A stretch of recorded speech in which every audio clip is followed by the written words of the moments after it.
দীর্ঘ ৩১ বছরের অবসান ঘটিয়ে অবশেষে পূর্ণাঙ্গ শিক্ষা কার্যক্রম শুরু করতে যাচ্ছে ফরিদপুরের সদরপুর উপজেলার চর মানাইল ইউনিয়নের চর আড়িয়ালখা উচ্চ বিদ্যালয়।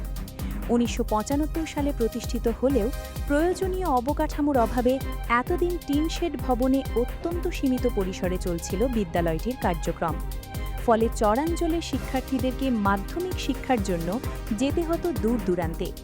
অবশেষে চারতলা একাডেমিক ভবনের প্রথম তলার নির্মাণ কাজ শেষ পর্যায়ে আসায় চরাঞ্চলের শিক্ষার্থীদের মাঝে ছড়াতে যাচ্ছে মানসম্মত শিক্ষার নতুন আলো।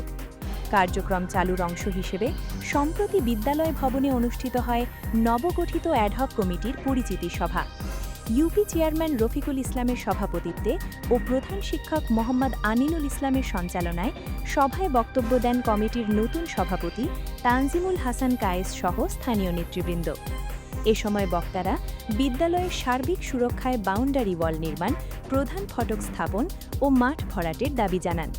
আলোচনা শেষে বিদ্যালয় প্রাঙ্গণে আয়োজন করা হয় একটি বৃক্ষরোপণ কর্মসূচি।